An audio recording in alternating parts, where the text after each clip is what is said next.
நல்லது ரசிகர்களே, வியாழக்கிழமை வணக்கம் நேத்ரா நிகழ்ச்சியின் இரண்டாவது நேர்காணல் பகுதியிலே உங்களை சந்திப்பதில் மகிழ்ச்சி அடைகின்றோம். நிறைய நூல்களோடு ஒரு எழுத்தாளரை, ஒரு கணித பாட ஆசானை நாங்கள் சந்திக்க இருக்கின்றோம். குறிப்பாக இவரை பொறுத்த மட்டிலே கணிதமும் கவிதையும் அவரது இரு கண்கள் என்று சொல்லலாம். பல்வேறு புத்தகங்களை படைத்திருக்கின்றார், எழுதியிருக்கின்றார்.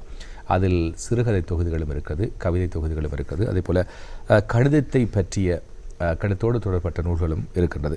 எனவே தன்னுடைய வாழ்க்கையை எழுத்திலே கழிக்கின்ற அல்லது ஆசிரியர் பணியிலே கழிக்கின்ற ஒருவரை நாங்கள் சந்திப்பதிலே மகிழ்ச்சி அடைகின்றோம். அவருடைய அனுபவங்களை எங்களோடு பகிர்ந்து கொள்ள இருக்கின்றார். அவர்தான் சித்திரவேல் அழகேஸ்வரன் அவர்கள். இவர் கல்வி மாணி பட்டத்தை பூர்த்தி செய்திருக்கின்றார். அதே போல் யாழ்ப்பாண பல்கலைக்கழகத்திலும் பிஎஸ்சி பாடநெறியை பூர்த்தி செய்திருக்கின்றார். கல்வி பின் பட்ட டிப்ளமா பாடநெறியை திறந்த பல்கலைக்கழகத்தில் பூர்த்தி செய்திருக்கின்றார். அதே போல் முதுமானி பட்டத்தையும் இவர் பூர்த்தி செய்திருக்கின்றார். அந்த வகையில் கல்வித்துறையிலும் தன்னை மிக ஆழமாக ஈடுபடுத்திக் கொண்டிருக்கின்ற ஒரு படைப்பாளியை, ஒரு ஆசிரியரை சந்திப்பதிலே நாங்கள் மிக்க மகிழ்ச்சி அடைகின்றோம். வணக்கம். வணக்கம். நிச்சயமாக நினைக்கிறேன் உங்களை பற்றி ஒரு சிறு அறிமுகம் தேவை. நினைக்கிறேன் சென்ட் ஜோசப் கல்லூரி, கொழும்பு 10 இருக்கின்ற அந்த கல்லூரியிலே ஒரு பழைய மாணவனாக இருந்து கொண்டு இப்போது அதே பாடசாலையிலே கற்பித்தல் பணியை மேற்கொள்கின்றீர்கள். உங்களுடைய பாடசாலை காலங்களை பற்றி கொஞ்சம் அந்த அனுபவங்களை பற்றி சொல்லுங்கள். நேத்திர தொலைக்காட்சி நேயர்கள் அனைவருக்கும், என்னை செவி கண்டு கொண்டிருக்கும் திருவாளர் அன்ஷகான் அவர்களுக்கும் அழகேஸ்வரனின் அழகு தமிழ் வணக்கம். நான் புனித சூசியப்பர் கல்லூரி கொழும்பு 10 1990 கல்வி கற்று 2003ஆம் ஆண்டு உயர்தரத்தில் கல்வி பயின்று பாடசாலையிலிருந்து வெளியேறினேன். பாடசாலை வெளியேறிய சிறிது காலத்திலேயே அங்கு ஆசிரியராக பணியாற்றும் வாய்ப்பு எனக்கு கிடைத்தது. அது பெரும் மகிழ்வோடு ஏற்று இன்று வரை அதை பணியாற்றி கொண்டிருக்கிறேன். அந்த வகையில் படிப்பித்த பாடசாலையிலேயே ஒரு ஆசிரியராக பணிபுரிவது என்பது எல்லோருக்கும் கிடைக்காத வாய்ப்பு. எல்லாம் வல்ல இறைவன் எனக்கு அந்த அருளை தந்திருக்கிறாரு. என்னை பொறுத்த வரைக்கும் அங்கே நான் ஆசிரியராக போகிறதுக்கு என்ன, நான் ஒரு மாணவனாக தான் இன்னும் வாழ்ந்து கொண்டிருக்கிறேன். அங்கே அதை நான் பெரும் மகிழ்வோடு இந்த தருணத்தில் அதை தெரிவித்துக் கொள்கிறேன். அதே போல் அந்த எண்ணும் எழுத்தும் என்று சொல்வார்கள், கண்ணனை தகும் என்றெல்லாம் சொல்வார்கள் முதுமொழிகளிலே. பொதுவாக இந்த கணிதமும் கவிதையும் என்பது ஒரு சிக்கலான விஷயம். சிலருக்கு கவிதை பிடிக்கும், சிலர்களுக்கு கணிதம் பிடிக்கும். ஆனால் கணிதத்தோடு கவிதை பிடிப்பவர்கள் குறைவாகத்தான் இருப்பார்கள். எப்படி உங்களுக்கு இந்த இரண்டிலும் ஈடுபாடு வந்தது, ஆர்வம் வந்தது? உண்மையிலே சொல்லப்போனால் என்னுடைய அப்பா தான் இதுக்கு காரணம். அப்பாவுடைய எழுத்தாற்றல் தான் என்னை ஊக்குவித்தது. சிறுவயதிலிருந்தே அவருடைய சிறுகதைகளை வாசித்ததிலிருந்து சிறுகதை எழுத வேண்டும் என்கின்ற ஆசை வந்தது. அதே போல் பாடசாலையில் என்னுடைய ஆசிரியர்கள் என்னை ஊக்குவித்தார்கள். அங்கு நடைபெறும் சிறுகதை போட்டிகள், வெளிப்பாடசாலைகளுக்கு சிறுகதை போட்டிகளுக்கு அனுப்புவது, கட்டுரை போட்டிகளுக்கு அனுப்புவது, இப்படி அவர்கள் கொடுத்த உற்சாகம் தான் என்னை எழுதுவதற்கு தூண்டியவை. அதே நேரத்தில் நிறைய புத்தகங்களை வாசிக்கிற வாய்ப்பு எனக்கு கிடைத்தது. அதுவும் உண்மையாக அப்பா தான் எனக்கு அந்த பழக்கத்தை பழக்கி விட்டார்கள். புத்தகத்தை வாசிக்க வேண்டும், அந்த புத்தகத்தை போலவே நாங்களும் ஏதாவது எழுத வேண்டும் என அப்பா கூறியிருக்கிறார். அப்போ அப்பாவுடைய அறிவுறுத்தலுக்கு இணங்க எழுத ஆரம்பித்தது தான் என்னுடைய எழுத்துக்களை. அதோடு கணிதமும் கவிதையும் நீங்கள் சொன்ன மாதிரி நிறைய பேருக்கு ஒன்றாக வருவதில்லை தான். ஆனால் இலக்கிய காலத்திலேயே, சங்க காலத்திலேயே நிறைய பேர் தமிழோடு கவிதையை சேர்த்து எழுதியிருக்கிறார்கள், கணக்கையும் அதில் இணைத்திருக்கிறார்கள். உதாரணத்துக்கு கணக்கதிகாரம் என்கின்ற நூலில் பாடல்கள் மூலமாகவே கணக்குகளை ஆராய்ந்திருக்கிறார்கள். இப்போ உதாரணத்துக்கு சொல்ல போனா, நாங்க எங்களுடைய பாடத்திட்டத்தில் பைதகரஸ் தேற்றம்னு படிக்கிறோம் தானே. பைதகரஸ் தேற்றம் அது கண்டுபிடிக்க கிரேக்க நாட்டை சேர்ந்த பைதகரஸ் அப்படிங்கிற ஒரு கணிதவியலாளர் தான் அதை கண்டுபிடித்தார்கள் அப்படின்னு சொல்லி நாங்க படிச்சிருக்கிறோம். ஆனா உண்மையிலே அவர் பைதகரஸுடைய காலத்துக்கு பல நூற்றாண்டுகளுக்கு முதல்லேயே போதையனார் அப்படிங்கிற ஒரு கவிஞர் இதை கண்டுபிடிச்சிட்டாரு. ஓடும் நீளம் தன்னை 8 சம கூறாக்கி கூறிலே ஒன்றை தள்ளி குன்றத்தின் பாதியை வைத்தால் வருவது கர்ணம் தானே அப்படிங்கிற செய்யுள் மூலமாக இந்த தேற்றத்தை அவர் கூறிட்டாரு. ஆனா நாங்க பைதகரஸ் தேற்றம், பைதகரஸ் தான் கண்டுபிடிச்சாரு அப்படின்னு சொல்லி படிச்சுக்கிட்டு இருக்கிறோம். இப்படி நிறைய விஷயங்கள், இது உதாரணத்துக்கு கொண்டு சொன்னது, நிறைய விஷயங்கள் இப்படி நாங்க சிலபஸ்ல படிச்சுக்கிட்டு இருக்கிற நிறைய அந்த கணித தத்துவங்கள் எல்லாம் எங்களுடைய மூத்த தமிழ் அறிஞர்கள், கவிஞர்கள் செய்யுள் நடையில சொல்லிட்டாங்க. அப்ப அந்த வகையில எனக்கும் அந்த வாய்ப்பு கிடைச்சது நான் பெருமைப்படுறேன். நிச்சயமாக உங்களுடைய ஒவ்வொரு புத்தகங்களை பற்றி நாங்கள் பார்க்கின்ற போது அதில் நீங்கள் முக்கியமாக சமர்ப்பணம் என்ற பகுதியிலே அப்பாவை பற்றி நிறைய சொல்லியிருக்கிறீர்கள். என்றென்றும் என் நினைவுக்காகவே வாழ்ந்து இன்று என் நினைவுகளில் வாழ்ந்து கொண்டிருக்கும் என் அன்பு அப்பாவுக்கு இந்நூல் சமர்ப்பணம் என்ற ஒரு புத்தகத்தில் நீங்கள் சொல்லுகிறீர்கள். நான் நினைக்கிறேன் எண் புதிர்கள் என்று சொல்கின்ற இந்த நூல் முதலாவது உங்களுடைய நூல் வெளியீடாக இருக்கும். இது கணிதத்தை பற்றி சொல்கின்ற ஒரு நூல் நினைக்கிறேன் இல்லையா? ஆமாம். இந்த புத்தகம் நான் எழுதிய முதலாவது புத்தகமும் இதுதான், முதலாவது எண்ணாய்வு புத்தகமும் இதுதான். இந்த புத்தகத்தை வந்து நான் மிக நீண்ட காலமாக ஆய்வு செய்து எழுதப்பட்ட ஒரு நூல். இந்த புத்தகத்தை வந்து எழுதுறதுக்கு நீ தூண்டியவர் வந்து என்னுடைய பாடசாலையின் ஆசிரியர் திரு பட்ரிக் மகேந்திரன் அவர்கள். அவருடைய உற்சாகத்தின் பேரில் தான் இந்த புத்தகத்தை வந்து நான் எழுதக்கூடிய வாய்ப்பு எனக்கு கிடைத்தது. இதில் ஆய்வு செய்த ஒவ்வொரு நூலையும் நான் அவரிடம் காட்டி அதுக்கு உத்தரவாதம் பெற்ற பின்புதான் புத்தகமாக வடிப்பதற்கு தீர்மானித்தேன்.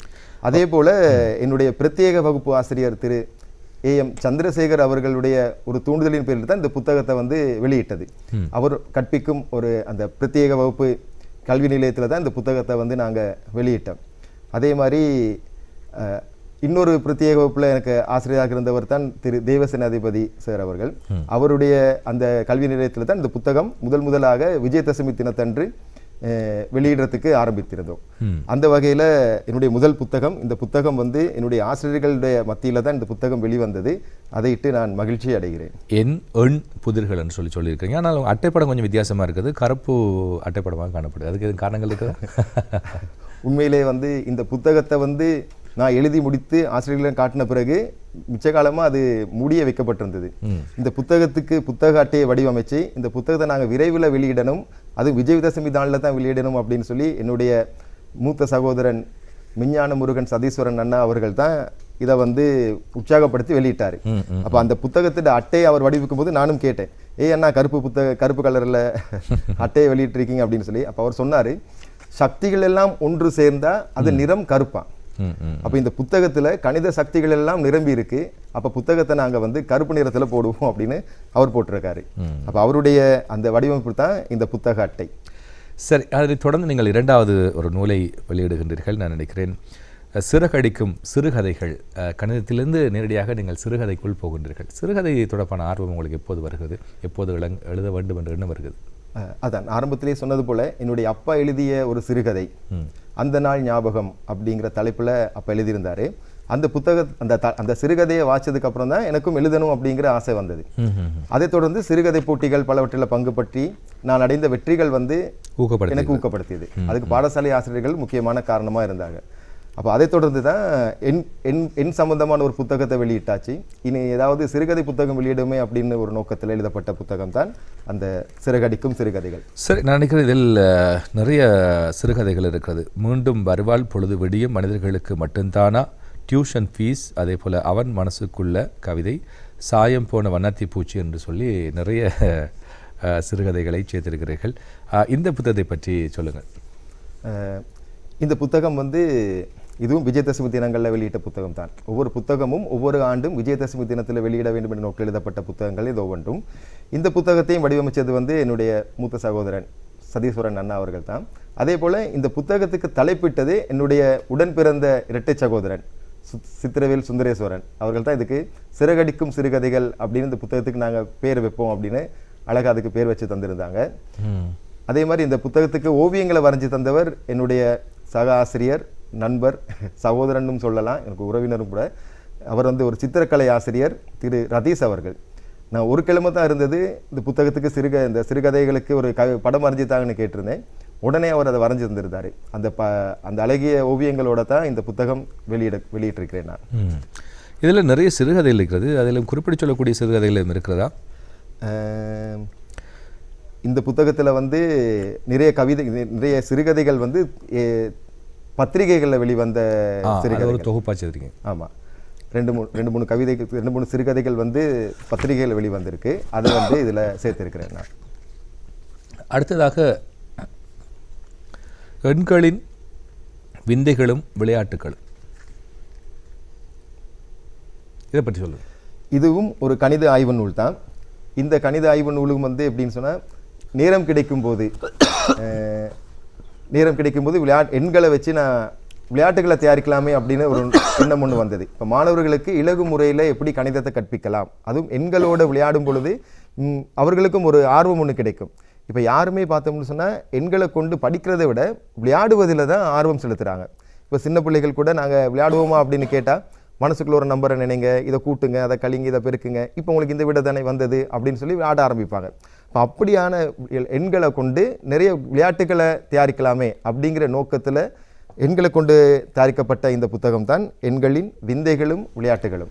அது எங்களுடைய பாடத்திட்டத்தோட இந்த எண்களையும் எப்படி பயன்படுத்தலாம் அப்படின்னு இந்த புத்தகத்தில் நான் ஆய்வு செய்து வெளியிட்டிருக்கிறேன். அடுத்த நூலை பற்றி பேசலாம். பௌத்திரமான பௌர்ணமி. இந்த புத்தகம் எழுதுறதுக்கு முன்னாடி எனக்கு ஒரு நாவல் எழுதணும் அப்படின்னு ரொம்ப நாள் ஆசை இருந்தது. உண்மையாக சொல்ல போனால் இலங்கையின் எழுத்தாளர்களான செங்கை ஆழியான், வரணி ஊரான் இவங்களுடைய நாவல்களை வாசிக்கும் போது எனக்கும் ஆர்வம் வந்தது, நானும் அந்த மாதிரி புத்தகங்கள் எழுதணும் அப்படின்ட்டுன்னு. ஆனால் அவங்களுடைய பாணியிலே எழுதாமல் வித்தியாசமான ஒரு பாணியை கையாளுவோமா அப்படின்னு யோசித்து பார்க்கும்போது ஒரு ஐடியா, ஒரு திட்டம் ஒன்று வந்தது. என்னென்னு சொன்னால், கவிதை நடையில் எழுதுவோம், இல்லாட்டி ஒவ்வொரு வசனம் நடையில் எழுதுவோம் அப்படின்னு யோசித்தேன். அந்த வசனத்தின் முதல் எழுத்து ஒவ்வொரு பந்தியிலையும் ஒரே எழுத்தாக இருக்கணும் அப்படின்னு யோசிச்சிருந்தேன். அப்போ தமிழ் மொழியில் 247 எழுத்துகள் இருக்குது. ஆனால் எல்லா எழுத்துகளுமே சொற்களுக்கு முதல் எழுத்தாக அமையாது. இப்போ இக்கண்ணா, இஞ்சண்ணா, இட்டன் அப்படி குத்து வச்சு எழுதுகிற எழுத்துகள் முதல் எழுத்தாக வராது. அதே மாதிரி ஆயுத எழுத்தான அக்கண்ணா முதல் எழுத்தாக வராது. அப்போ எந்தெந்த எழுத்துக்கள் முதல்ல சொற்களுக்கு முதல்ல வரும் அப்படின்னு தேடி கண்டுபிடிச்சி கிட்டத்தட்ட 104 எழுத்துக்களை தேர்ந்தெடுத்துட்டேன். அந்த 104 எழுத்துக்களை கொண்டு தான் இந்த புத்தகம் அமைஞ்சிருக்கு. அப்படின்னு சொன்னால், இந்த புத்தகத்தில் பந்தி பந்தியாக இருக்கும். ஒவ்வொரு பந்தியிலையும் முதல் எழுத்து ஒரே எழுத்தாக இருக்கும். அந்த ஒரு பந்தியில் முதல் எழுத்து அமைஞ்ச ஒரு எழுத்து இன்னொரு பந்தியில் முதல் எழுத்து அமையாது. அப்போ அதை கவனமாக செஞ்சு முடிக்கிறதுக்கு எனக்கு கிட்டத்தட்ட 3 வருடங்கள் எடுத்தது. ஆரம்பித்தது 2018 எழுதணும்னு நினச்சி என்னுடைய வேலைப்பளு காரணமாக எழுத முடியாமலும் இருந்தது. இந்த கொரோனா காலகட்டத்தில் ஒரு கிட்டத்தட்ட 1 வருடம் லீவ் ஒன்று கிடைச்சது தானே. அந்த லீவில் இரவில் இருந்து யோசித்து எழுதப்பட்ட புத்தகம் தான் இந்த புத்தகம். பிறகு கொரோனா எல்லாம் முடிஞ்சதுக்கப்புறம் 2021 இந்த புத்தகத்தை விஜயதசமி நாளில் நான் வெளியிட்டேன். இந்த புத்தகத்தை பற்றி நிறைய பேர் விமர்சனம் எழுதியிருந்தாங்க. பத்திரிகைகளையும் வெளிவந்தது, சஞ்சிகைகளையும் வெளிவந்திருக்கு. நிறைய விஷயங்களை சொல்லலாம். இப்போ உதாரணத்துக்கு, நோயற்ற வாழ்வே குறைவற்ற செல்வம், நோயொன்று வந்துவிட்டால் செவிப்பதெல்லாம் கரையும், நோட்டமிட்டவர் மூக்கியனின் உடலை என்று சொல்லி அந்த எழுத்திலே தொடர்ந்து கொண்டு போகும். நோவண்ணாங்கிற எழுத்தே ஒவ்வொரு வரியிலையும் முதல் எழுத்தாக அமைஞ்சிருக்கும். சரி, அடுத்து இந்த புத்தகத்தை பற்றி சொல்லுங்கள். கதாஞ்சலி. இந்த கதாஞ்சலி புத்தகம் ஒரு கிழமையில் எழுதி வெளியிட்ட புத்தகம். விஜயதசமி நெருங்கி கொண்டிருந்த காலகட்டத்தில் என்னுடைய பாடசாலைகள்லையும் பிரத்யேக வகுப்புகளையும் நிறைய மாணவர்களுக்கு கணிதம் சொல்லிக் கொடுக்க வேண்டிய சூழ்நிலை ஏற்பட்டு விட்டது. அந்த வேலைப்பளு காரணமாக அந்த வருடம் புத்தகத்தை வெளியிடாமல் இருப்போமா அப்படின்னு யோசிச்சு கொண்டிருந்தேன். அந்த நேரத்தில் என்னுடைய கணிதாசிரியர் சந்திரசேகர் சார் அவர்கள் தான் சொன்னாங்க, இல்லை சீக்கிரம் ஒரு புத்தகத்தை வெளியிடுவோம் அப்படின்னு சொல்லி அவர் கொடுத்த அந்த உற்சாகத்தில் தான் இது ஒரு கிழமையில் இந்த புத்தகத்தை நாங்கள் ஒரு பதிப்பகத்தில் கதைச்சி விரைவாக இதை அச்சிட்டு வெளியிட்ட புத்தகம். இந்த புத்தகத்தில் கிட்டத்தட்ட 12 சிறுகதைகள் இருக்குது. விரைவாக செஞ்ச புத்தகம்னா இந்த ஒரு புத்தகம் தான், ஒரு கிழமையில் அச்சடித்து வந்த புத்தகம். அடுத்ததாக சிறுகதை சிப்பி, சிறுகதை நூல் என்ற ஒரு புத்தகம் இருக்குது. இந்த புத்தகம் இதுவும் சிறுகதை புத்தகம் தான். அடுத்த விஜயதசமி தினத்தில் வெளியிட்ட புத்தகம். இந்த புத்தகத்திலையும் சிறுகதைகள் அமைஞ்சிருக்கு. இந்த சிறுகதைகள் நான் போட்டிக்காக எழுதின சிறுகதைகள். இப்போ இந்தியாவில் நடக்கிற நிறைய போட்டிகளுக்காக சிறுகதைகள் எழுதி அனுப்பி கொண்டிருந்தேன். அதில் ஒரு சிறுகதை விழித்தெழு அப்படிங்கிற ஒரு சஞ்சிகையில் இந்தியாவில் வெளிவந்திருக்கு. தன்மான பொங்கல் அப்படிங்கிற தலைப்பில் நான் எழுதின சிறுகதை. அந்த சிறுகதையும் இதில் நான் இணைச்சிருக்கிறேன். அந்த மாதிரி இந்தியாவுக்கு நிறைய போட்டிகள் அனுப்பி சிலதுகளுக்கு பாராட்டு சான்றிதழ் கிடைத்திருக்கு. சில சிறுகதைகள் அவர்களுடைய சஞ்சிகையில் வெளியிட்டிருக்கிறாங்க. அந்த மாதிரி சிறுகதைகளை தேர்ந்தெடுத்து வெளியிட்ட புத்தகம் தான் இந்த சிறுகதை சிப்பி. சித்திரவேல் அழகேஸ்வரன், உங்களுடைய எழுத்தில் இருக்கக்கூடிய தனித்துவம் அல்லது சிறப்பம்சங்கள்னு சொன்னால் எதை சொல்வீர்கள்? இப்போ நிறைய புத்தகங்கள் வாசிக்கிறதுனால இப்போ எல்லாருமே ஒவ்வொரு பாணியில் எழுதிக்கிட்டு இருக்கிறாங்க. அப்போ எனக்குன்னு ஒரு தனித்துவமான பாணி இருக்கணுமே அப்படின்னு நான் யோசிச்சு எழுதணும், அப்படி தான் எழுதணும்னு ஆரம்பித்தேன்னா, என்னுடைய பாணி என்னென்னு சொன்னால், என்னுடைய சிறுகதைகளில் சில வரிகளில் ஒரு கவித்துவம் இருக்கணும் அப்படின்னு யோசித்து என்னுடைய சிறுகதைகளுக்குள்ள சில கவிதை வரிகளையும் அதில் நான் இணைச்சி வெளியிட்டிருக்கிறேன். அதை தவிர புதுசாக நான் ஒன்றும் செய்யலை. சரி, அடுத்த நூல் கவித்தேர் என்ற ஒரு நூல் இருக்கிறது. இதை பற்றி தெளிவுபடுத்த.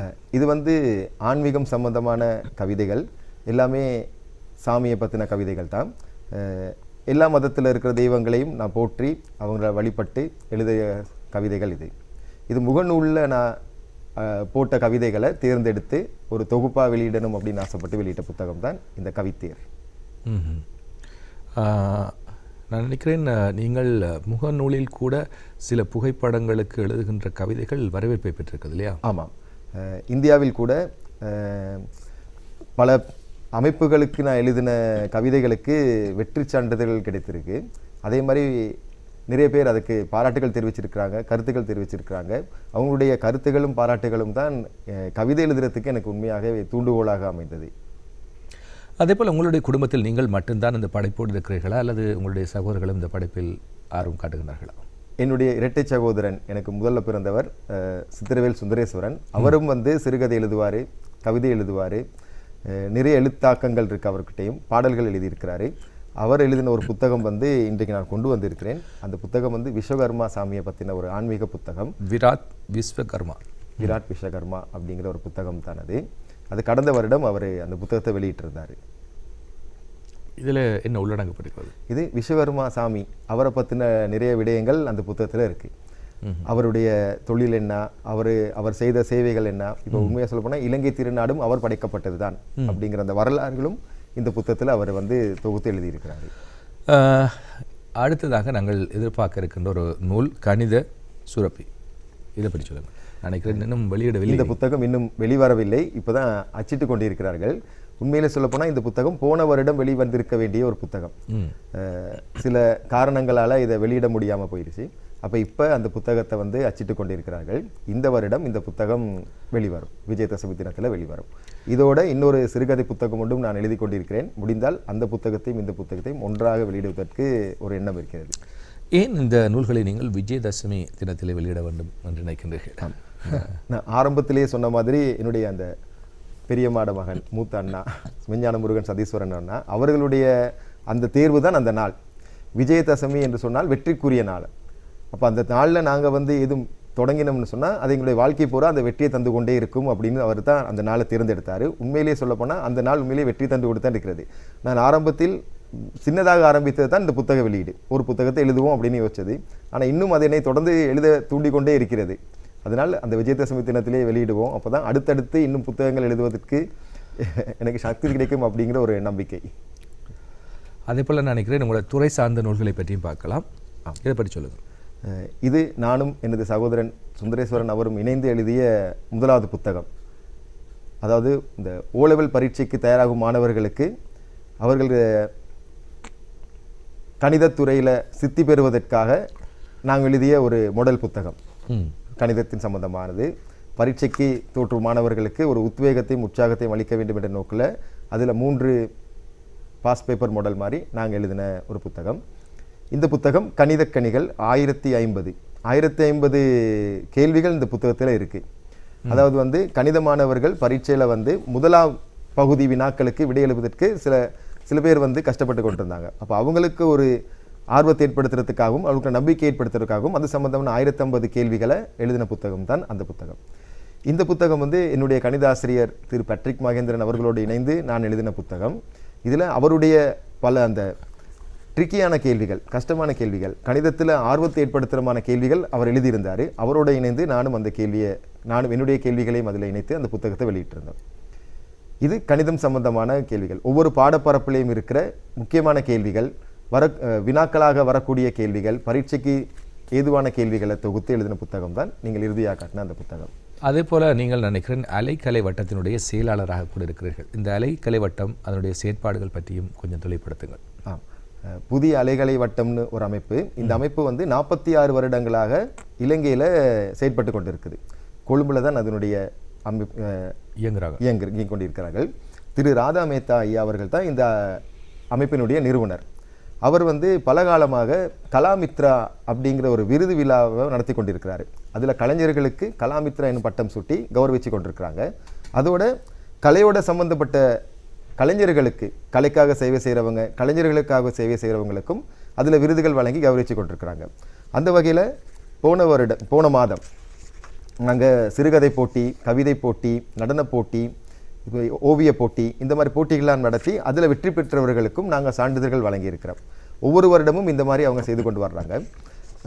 அதே மாதிரி மாதம் ஹைக்கூ கவியரங்கம் நடத்திக்கிட்டு வர்றாங்க. இந்த புதிய அலைகளை வட்டத்தில் 4 பிரிவுகள் இருக்குது.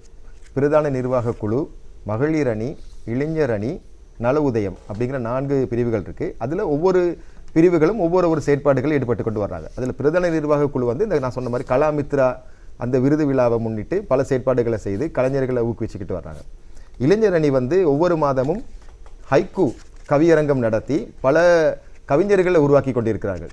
ஹைக்கூ என்பது இப்பொழுது உலகளாவிய ரீதியில் பிரபல்யமாகி கொண்டிருக்கிற ஒரு கவித்துவம். அதை இளைஞர்களுக்கும் அதை சொல்லிக் கொடுக்கணும் அப்படிங்கிற நோக்கில் எங்களுக்கு திரு உதயன் சார் அவருடைய உதவியும் கிடைச்சிருக்கு. அவருடைய உதவியின் கீழே நிறைய கவிஞர்களை இளைஞர்களை நாங்கள் உருவாக்கி கொண்டிருக்கிறோம். மகளிர் அணி வந்து மகளிருக்கான சேவைகளை செஞ்சு கொண்டு வர்றாங்க. அவங்களுடைய ஒரு நிகழ்வும் வருகின்ற மாதம் 7ஆம் தேதி நடைபெறுவதற்கு நாங்கள் செயற்பட்டு கொண்டிருக்கிறோம்.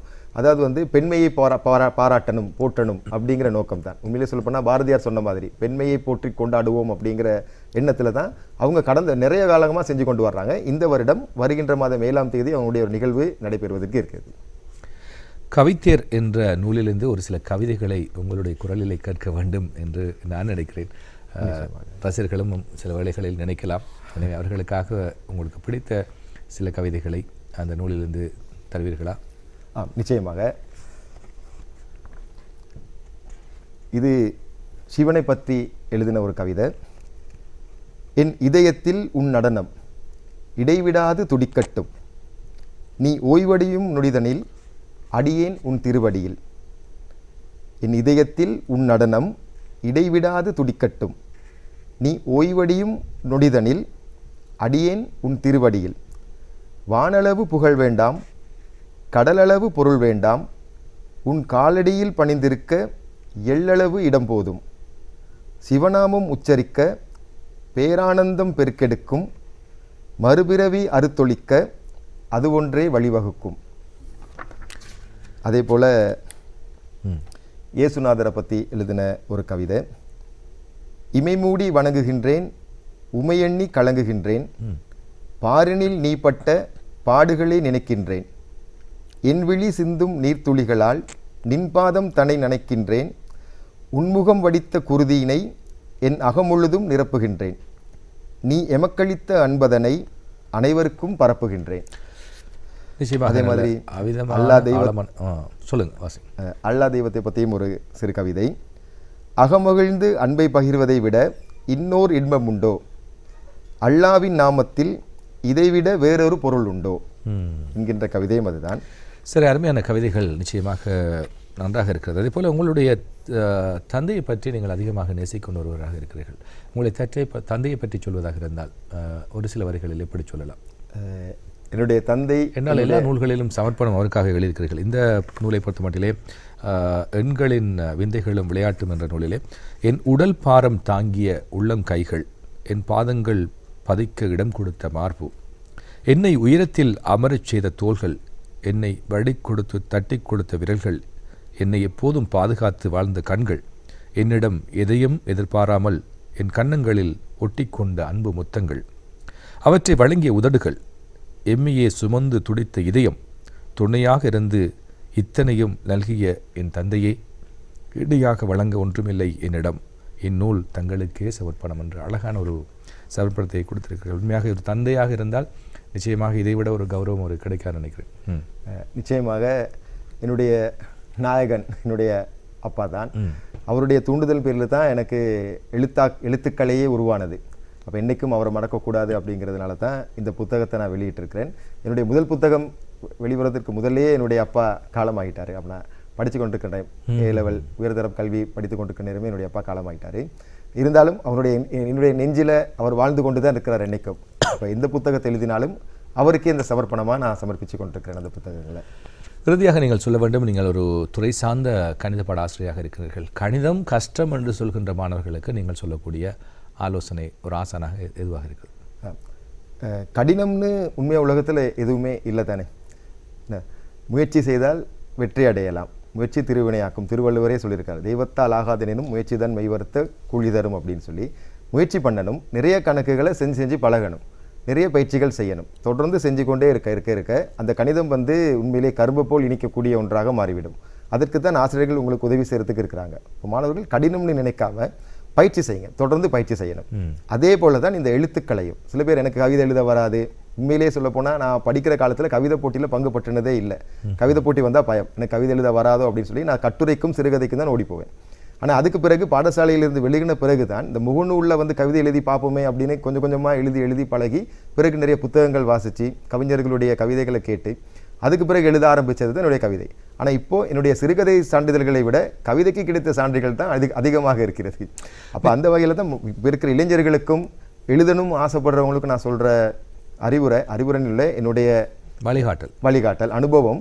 எழுதுங்க, எழுத எழுத்துக்களை சிறப்பாக வரும். தவறோ பிழையோ எழுதி உங்களுடைய ஆசிரியர்கள் இருப்பாங்க, இல்லாட்டி உங்களுக்கு மூத்த கலைஞர்கள் இருப்பாங்க, அவங்களிடம் அதை கொண்டு போய் காட்டி அதை திருத்திக் கொள்ளுங்க. அதே மாதிரி தான் இப்பொழுது ஹைக்கூவும் நான் எழுதி பழகி கொண்டிருக்கிறேன். முதல்ல சொன்ன மாதிரி அந்த உதயன் சார் எனக்கு மிக உதவியாக அதை எனக்கு பழக்கி கொண்டிருக்கிறார். நிச்சயமாக நாங்கள் இன்னும் ஒரு உரையாடலில் நிறைய விஷயங்களை பேசுவோம். இருந்தாலும் அந்த நல்ல சிந்தனையோடு உங்களிடமிருந்து நாங்கள் விடைபெற்றுக் கொள்ள இருக்கின்றோம். உங்களுடைய எழுத்துத்துறை அதே போல கற்பித்தல் துறை மேலும் சிறக்க வேண்டும் என்று நிகழ்ச்சியின் சார்பாகவும் எங்களுடைய நிறுவனத்தின் சார்பாகவும் உங்களுக்கு வாழ்த்துகின்றோம். நன்றி. அருமையான இந்த வாய்ப்பினை வழங்கிய அனைத்து நல்லுள்ளங்களுக்கும் என் மனமார்ந்த நன்றி. நேயர்கள் அனைவருக்கும் என்னுடைய வாழ்த்துகளும் நன்றிகளும். நிச்சயமாக அந்த வகையில் இன்று இடம்பெற்ற அத்தனை அம்சங்களும் உங்களுக்கு பயன் தரக்கூடிய அம்சங்களாக அமைந்திருக்கும் என்ற நம்பிக்கையோடு நிகழ்ச்சியின் தயாரிப்பாளர் கேசவன் அவர்கள், அதே போல தொழில்நுட்ப கலைஞர்கள், ஒப்பனை கலைஞர்கள், கேமரா உத்தியோகத்தர்கள் அனைவருக்கும் விஷயமாக நன்றிகளை தெரிவித்துக் கொண்டு நிகழ்ச்சியிலிருந்து நானும் விடைபெறுகின்றேன். நன்றி, வணக்கம்.